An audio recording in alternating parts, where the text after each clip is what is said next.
The small Pacific island and U.S. territory of Guam is still being cleaned up after Typhoon Mawar hit it last week. After the storm recorded a 105 mph gust, it was projected that the storm's sustained winds would reach 140 miles per hour at landfall, destroying homes, flipping automobiles, and destroying wind sensors at the airport.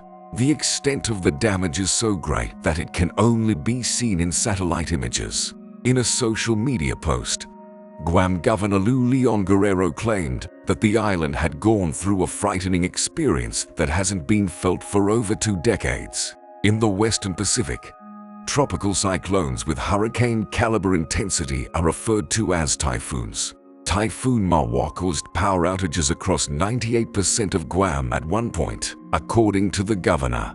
The Guam Power Authority needed over 2 days to completely restore power to the Guam Memorial Hospital.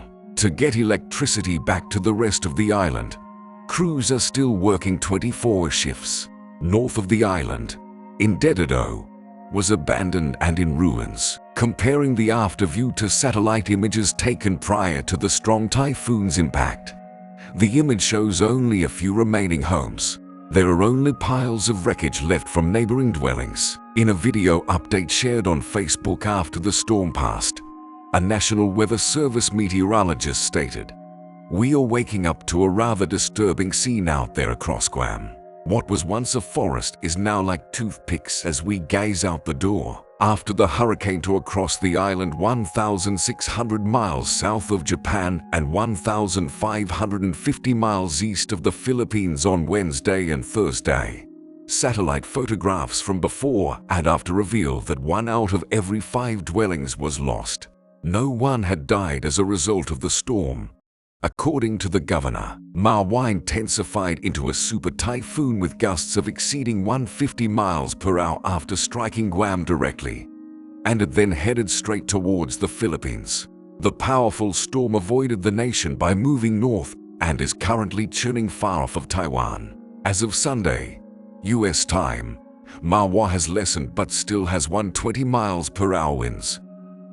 More than 300 hurricanes have made landfall along the U.S. coastline since the middle of the 1800s.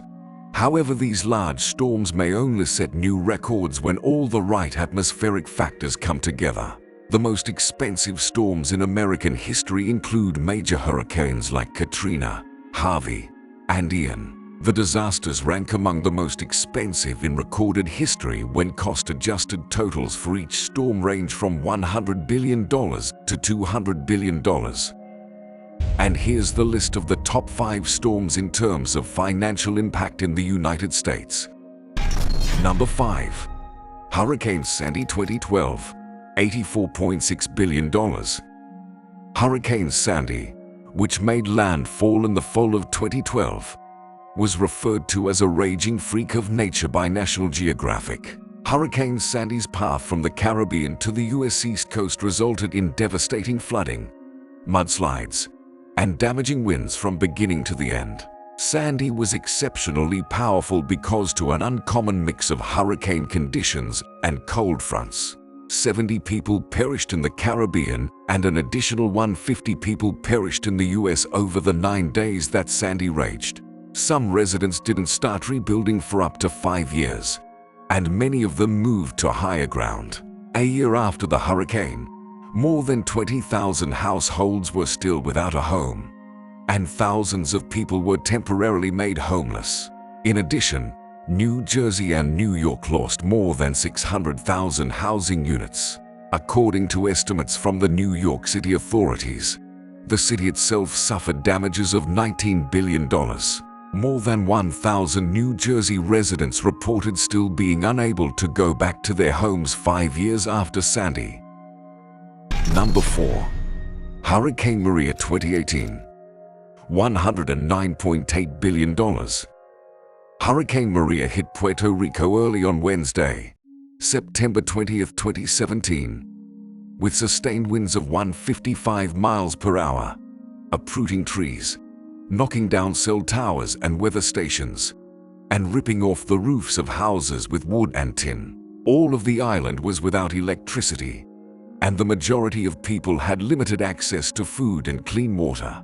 All 3.4 million of the island's inhabitants were caught in a dire humanitarian catastrophe as a result of the destructive Category 4 storm, which also completely destroyed the island. Puerto Rico, often known as the Commonwealth of Puerto Rico, is an American territory on an island in the northeastern Caribbean Sea. White sand beaches, Old San Juan, a historic city, and El Yunque National Forest are among its top attractions. Prior to Maria, the archipelago had been in a recession for more than 10 years. The unemployment rate was more than double the national average, and nearly half of its citizens were below the poverty line, making it the state or territory with the greatest poverty rate in the United States. Number 3. Hurricane Ian 2022, $114.0 billion.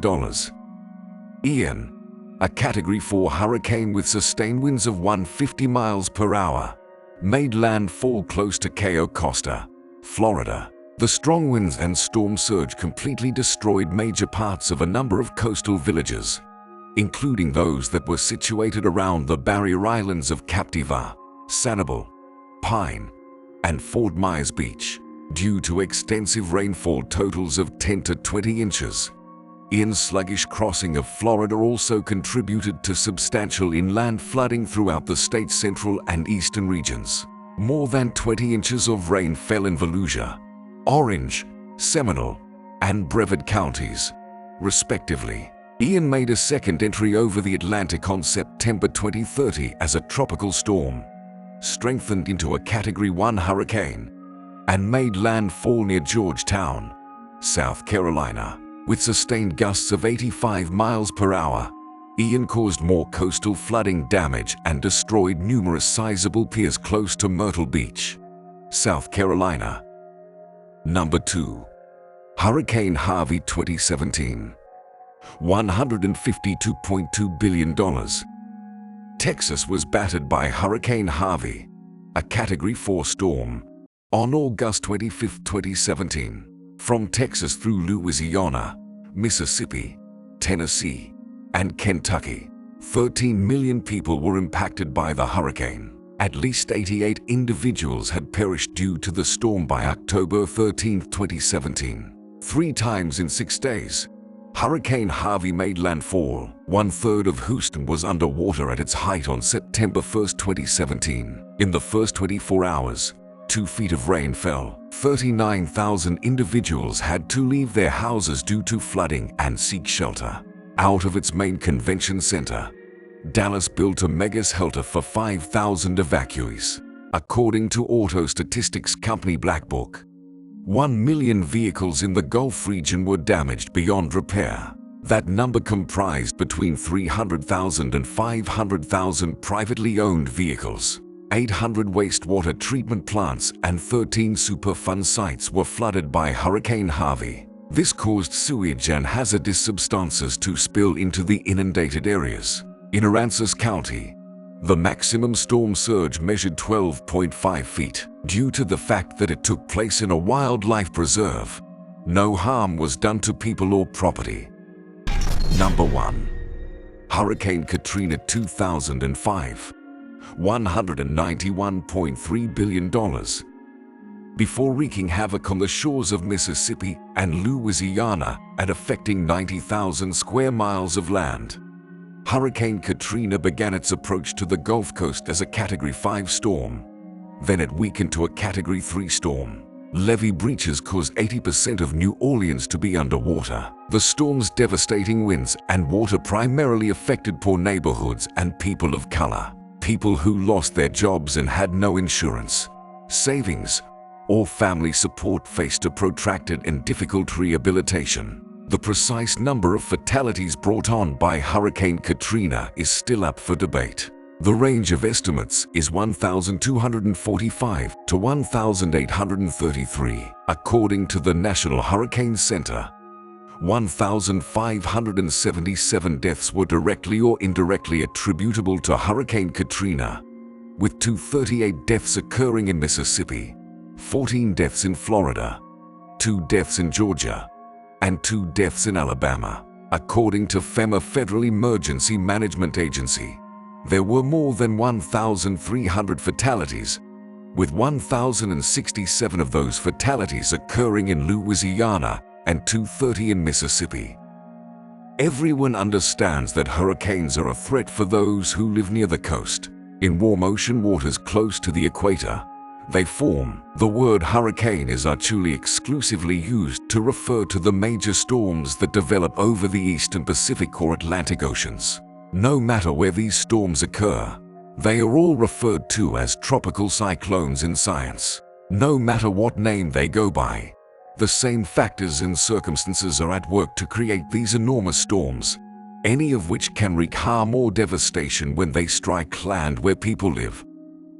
Having said that, what is the most devastating hurricane you have experienced? Let us know in the comment box below. Please subscribe to Weather Collapse if you want to know more and be updated on the latest news about natural calamities or disasters happening all over the world. And don't forget to like today's video. We'll see you in the next video. Thanks for watching.